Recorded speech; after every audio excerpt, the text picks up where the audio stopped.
Hey, yeah.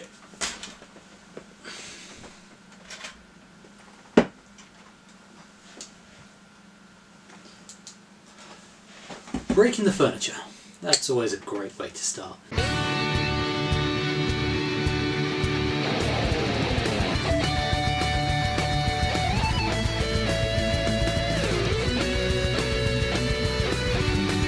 Hey, it's LJ and welcome to another edition of LJ Reacts. For those of you who don't know, this is my little reaction channel where I go back in time, try and pick up on some of the pop culture events that I sort of missed out on in various stages of my life. Mostly just due to the fact, I hit my 20s and was trying to, grow up. I'm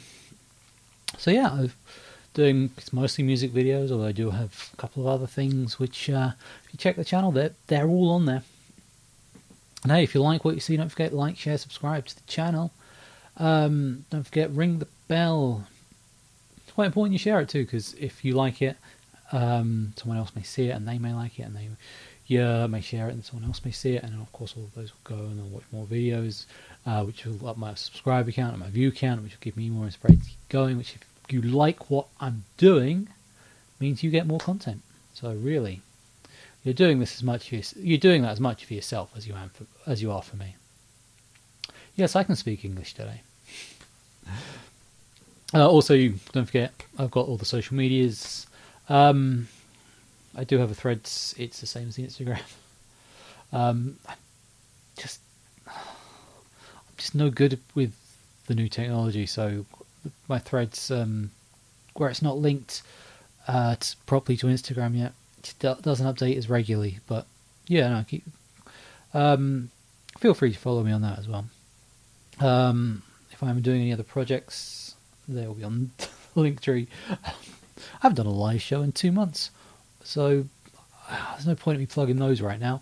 There is a point in me plugging the tip jar, because it's just another way of saying thank you for the minutes of entertainment you.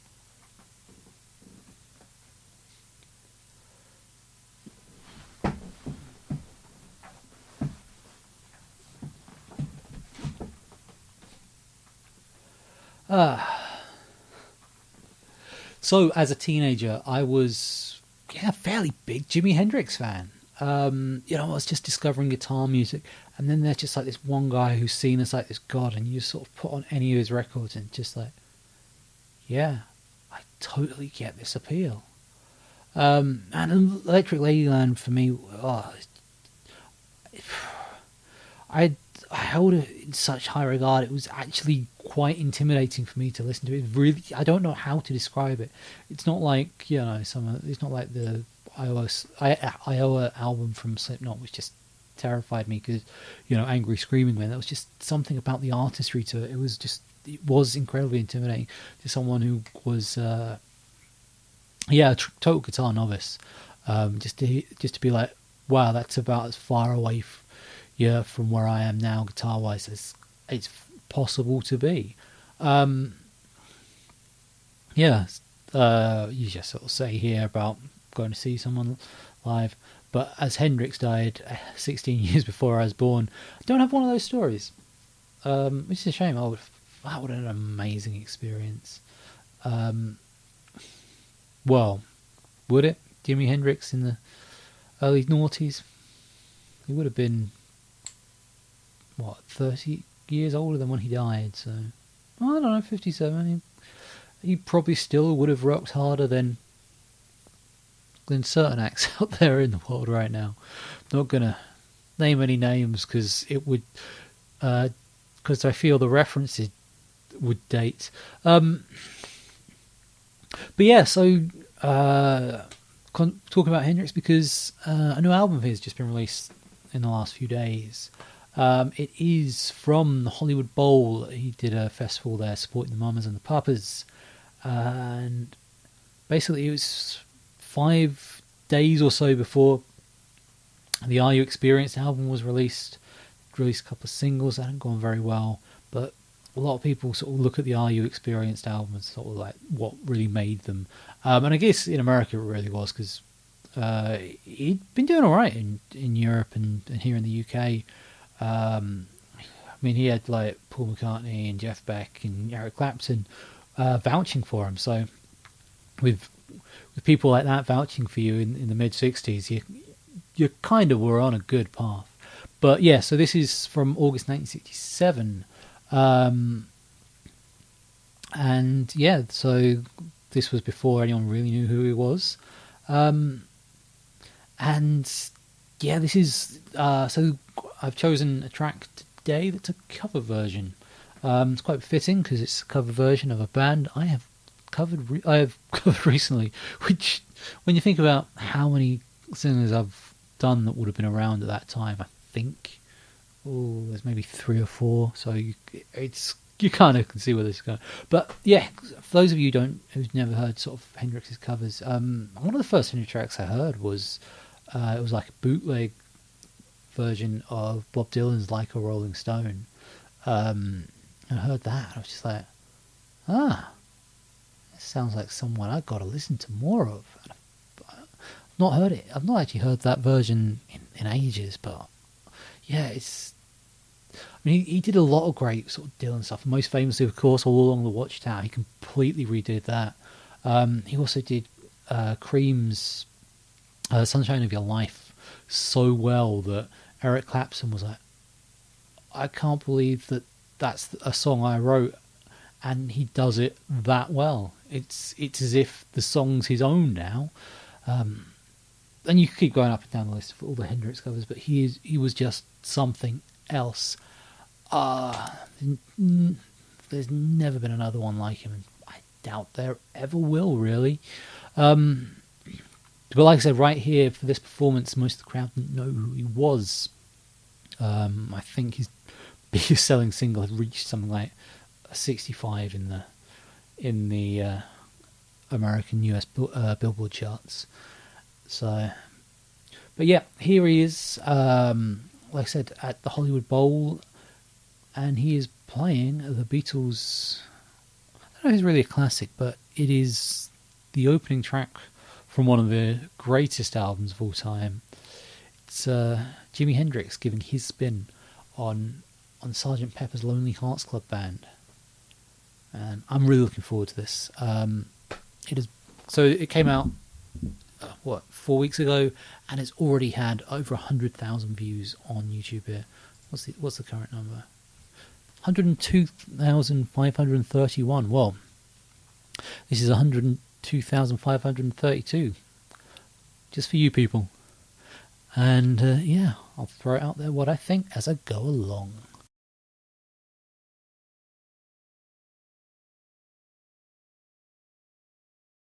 Right, okay, here we are.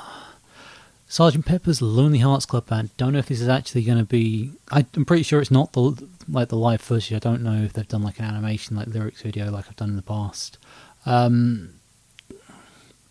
Because obviously, 2 of the 3 aren't around to, to sort of partake in a proper video. In one of my weirdest connections with Jimi Hendrix, I once spent time in Mitch Mitchell's casket. It's one of the weirdest rock and roll anecdotes I have, and it's just a case of we used to have casket matches at one of the wrestling promotions for every sort of Halloween. It was like a tradition for about 2 or 3 years.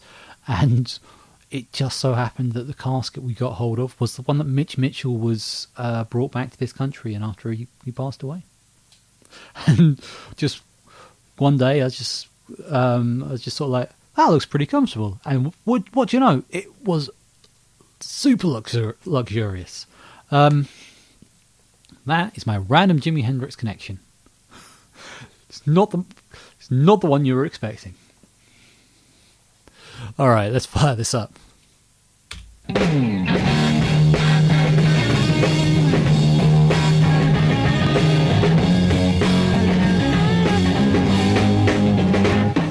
was 20 years ago today. Sgt Pepper told the band to play. They've been going in and out of style, but they guarantee to bring a smile. So may I introduce to you all these years. Sgt Pepper's Lonley Hearts Club Band.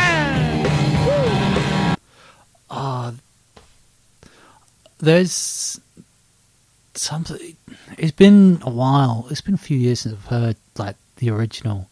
But yeah, I'm pretty certain it wasn't anywhere close to being that sort of heavy.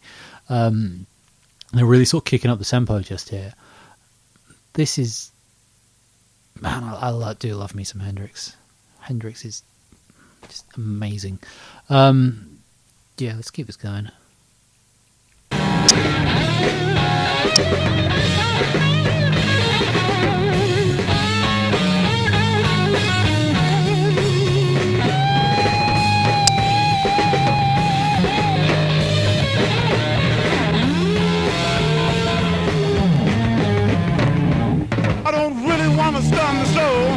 But think he might like to know.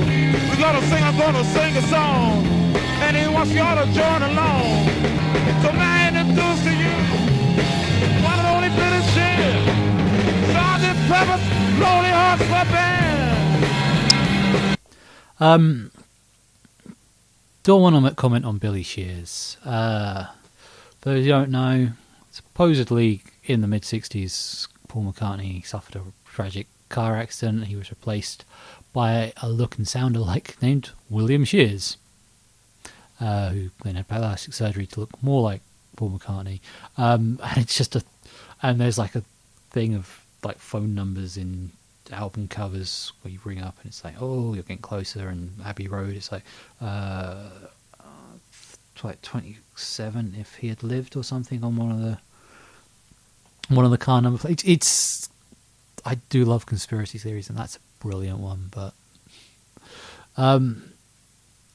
there's something about the way, I don't know if I'd rate Hendrix solely as a vocalist, but for the way he plays, he sings perfectly. That you can't have, like, I don't think like a classical opera style voice would work with that.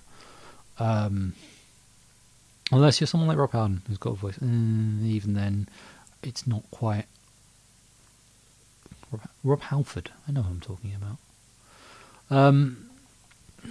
But yeah, Hendrix. Yeah, he just had. There's just something about the soul and the groove that captures in his voice that fits so well with his music. Yeah, just bluesy goodness.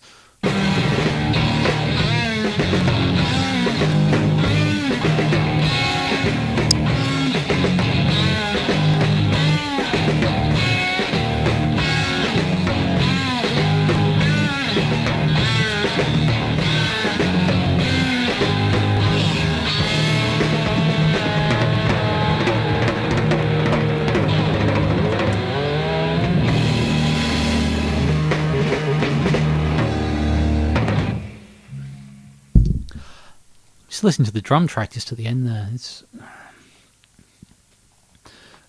just the guys sort of behind Hendrix. I think they kind of get overlooked because it was, all about him. It was the Jimi Hendrix Experience. But yeah, you have to be a certain caliber of musician to be able to keep up with someone like Hendrix. I know for a fact some of his early bands he got thrown out of just because, yeah, they weren't liking what he was doing. He was just too far out there.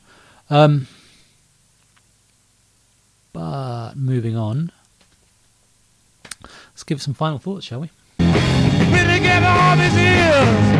Sgt Pepper's Lonley Hearts Club Band. So a bit Hendrix live goodness there. I'd say he was on fire, but he probably waited till later in the set before he started setting things ablaze. Because he liked to set his guitars on fire, for those unaware. What did I think of that? That was a nice short one for this video. I'm looking at like the master tape of the audio, and I've not even hit 20 minutes yet. So yeah, for those who say I talk too much,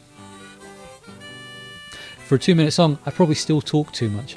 But what do I think of the song? I love it. I know there are other versions of Sgt Pepper by Hendrix out there, and I think I probably have heard one or two in the past. But it's always good just discovering new things. That's what this whole channel's about. Me sort of discovering things that I've missed. And due to the fact I wouldn't be born for another 21 years, that includes this concert. Yeah, I do love. Yes, it's weird to think. You sort of think about the original Sgt Pepper, and you sort of think how it sort of changed up to become, and how it sort of, how well it sort of fits in with the way Hendrix plays, especially, you know, it starts to pick up towards the end. There is something about the way you don't really think about it, but there is just such a perfect transfer. Maybe it's because of the sort of musicians that Lennon and McCartney were compared to Hendrix, and like what inspired them and what inspired him, and that just being such a perfect crossover that was bound to happen. Yeah, so you know what, this isn't going to be one I rate. Why not? Well, generally I tend to rate things that are released as singles. Technically this hasn't been released as a single. No, this one I don't know if I want to rate this one, because it's yeah, because it's not, because yeah, there's not like a definitive released version of this, so I won't be rating this. I will just say I'm going to check the rest of this album out, probably not on this channel, unless you want, down in the comments below.